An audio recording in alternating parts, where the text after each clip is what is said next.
News Tamil கழுகு. SIRல ஒவ்வொரு வாக்காளரோட mobile நம்பரையும் BLOக்கள் கிட்ட இருந்து வாங்குறதுல திமுகவுக்கும் அதிமுகவுக்கும் பெரும் போட்டியே நடக்குதாம். இதுல திமுக தான் முந்துதான்.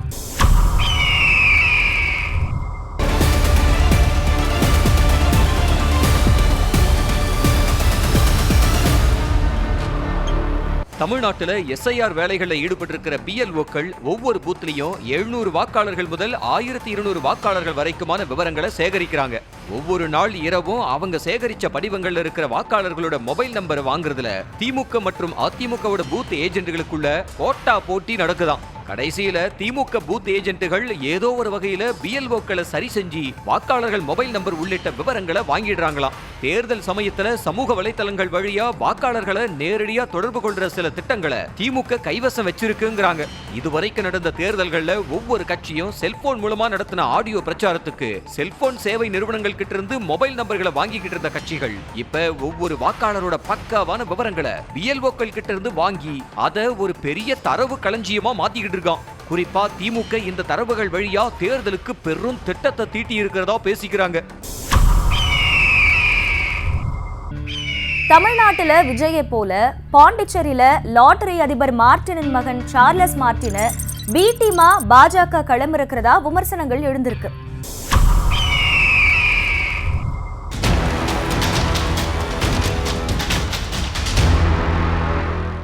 விஜய் கட்சி ஆரம்பிச்சதுக்கு பின்னணியில பாஜக தான் இருக்குன்னு திமுக கூட்டணி கட்சிகள் சொல்லிக்கிட்டு இருக்கிற நிலையில இதே மாதிரியான ஒரு குற்றச்சாட்டை பாண்டிச்சேரியில லாட்டரி அதிபர் மார்டினோட மகனும் ஆதவ் அர்ஜுனாவோட மைத்துனருமான சார்லஸ் மார்டின் மேல காங்கிரஸ் வைக்க துவங்கி இருக்கு. சார்லஸ் மார்டின் பாண்டிச்சேரியில தனி கட்சி ஆரம்பிக்கிற வேலைகள்ல இறங்கி இருக்காராம். இதுக்கு பின்னணியில பாஜக இருக்குன்னு புதுச்சேரி எதிர்கட்சிகள் சொல்ல துவங்கி இருக்கு. புதுச்சேரி பாஜக தலைவர்களோட நெருக்கம் காட்டுற சார்லஸ் மார்டின் ஆட்சி மாற்றம் வேணுங்கிற கோரிக்கையோட புது கட்சி ஆரம்பிக்க போறதா அறிவிச்சிருக்காரு. தமிழக பாஜகவோட முன்னாள் தலைவர் அண்ணாமலைய ஆதவ் அர்ஜுனா கடுமையா விமர்சிச்சப்பவும் அண்ணாமலைக்கு ஆதரவா சார்லஸ் மார்டின் கருத்து தெரிவிச்சிருந்தாரு. ஏற்கனவே JCM மக்கள் மன்றங்கிற பேர்ல மக்கள் நலத்திட்ட உதவிகளை குறிப்பா ஆளும் கட்சியா இருக்கிற NR காங்கிரஸ் MLAக்கள் தொகுதிகள்ல வீட்டு உபயோக பொருட்கள் இன்னும் பல உதவிகள்னு செஞ்சுக்கிட்டு இருக்கிற சார்லஸ் மார்டின் தீபாவளிக்கு புதுச்சேரி முழுக்க பெரும்பாலான மக்களுக்கு பரிசு பொருட்களை விநியோகிச்சிருக்காரு. பரிசு பாக்கெட்டுகள்ல பாஜக அமைச்சர்கள் MLAக்களோட படங்களும் இடம்பெற்றிருந்துச்சு. இப்ப NR காங்கிரஸ குறி வச்சு சார்லஸ் மார்டின் செயல்பட இத பத்தி புதுச்சேரி முதல்வர் ரங்கசாமி பாஜக மேலிடத்துல தன்னோட அதிருப்தியை தெரிவிக்க இப்போதைக்கு தனி கட்சி வேண்டாம்னு சார்லஸுக்கு பாஜக தடை போட்டிருக்கிறதா சொல்றாங்க.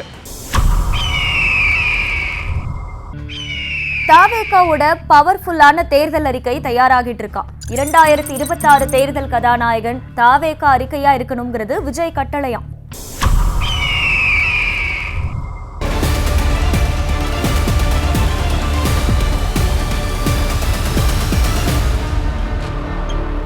காஞ்சிபுரம் கூட்டத்துக்கு பின்னால விஜய் கிட்ட புது வேகம் தெரியுதுன்னு சொல்றாங்க. குறிப்பா கட்சியில பெண் நிர்வாகிகள் இல்லங்கிறத விஜயின் அனுதாபிகள் சில பேர் சுட்டி காட்ட நிர்வாகிகள் நியமிக்காம இருக்கிற 18 மாவட்டங்கள்ல பெண் நிர்வாகிகளை போடுற முடிவில் இருக்கிற விஜய் இதுவரைக்கும் பதவி வாங்கின நிர்வாகிகளோட செயல்பாடுகள் பத்தின ரிப்போர்ட்டை கேட்டிருக்காராம். செயல்படாம பெயரளவுக்கு இருக்கிற நிர்வாகிகளை மாத்திட்டு அங்க பெண் நிர்வாகிகளை நியமிக்கிற முடிவிலையும் இருக்காராம். இன்னொரு பக்கம் திமுகவை விட தேர்தல் அறிக்கை சிறப்பா இருக்கணும்னு சொல்லி இருக்கிற விஜய் ஆதவ் அர்ஜுனா கிட்டையும் ஜான் ஆரோக்கிய கிட்டையும் முதல் கட்ட அறிக்கையை தயார் செய்ய சொல்லி இருக்காராம்.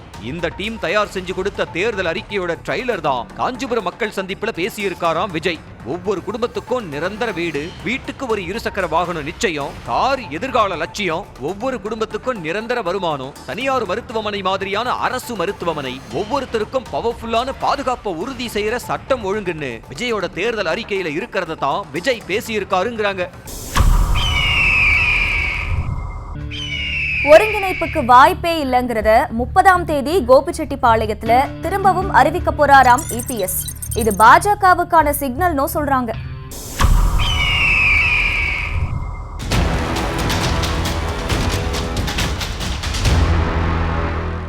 ஒருங்கிணைஞ்ச அதிமுகவை இன்னும் கூட பாஜக மேலிடம் இபிஎஸ் கிட்ட வலியுறுத்திக்கிட்டு இருக்கான். ஆனா கட்சியிலிருந்து நீக்கினவங்களை சேர்க்கவே மாட்டேன்னு எடப்பாடி வெளிப்படையாவே பாஜக தலைமைக்கு சொல்லிட்டாருங்கிறாங்க. இதையும் தாண்டி இந்த மாசம் 30ஆம் தேதி தன்னோட 2ஆம் கட்ட பிரச்சாரத்தை கோபிச்செட்டிப்பாளையத்துல துவங்க போறாரு இபிஎஸ். ஜூலை 7ஆம் தேதி ஆரம்பிச்ச பிரச்சார பயணத்தை பல கட்டங்களா அக்டோபர் 10ஆம் தேதி வரைக்கும் தொடர்ந்த இபிஎஸ் இதுவரைக்கும் 174 தொகுதிகள்ல பிரச்சாரத்தை முடிச்சிருக்காரு. 30ஆம் தேதி கோபிச்செட்டிப்பாளையத்துல தன்னோட பஸ் பிரச்சாரத்தை தொடங்குற இபிஎஸ் செங்கோட்டையனுடைய கோட்டைன்னு சொல்லப்படுற கோபியிலையும் ஈரோடு மாவட்டத்திலையும் இதுவரைக்கும் இல்லாத அளவுக்கு கோட்டத்தை கூட்டி தான் செல்வாக்கு நிரூபிக்க முடிவு செஞ்சிருக்காராம். இதுக்காக ஒட்டுமொத்த கட்சியோட முக்கிய நிர்வாகிகள் இபிஎஸோட மக்களை காப்போம் தமிழகத்தை மீட்போங்கிற பிரச்சார வேலைகளுக்காக ஈரோட்டுல குவிஞ்சிருக்காங்களாம்.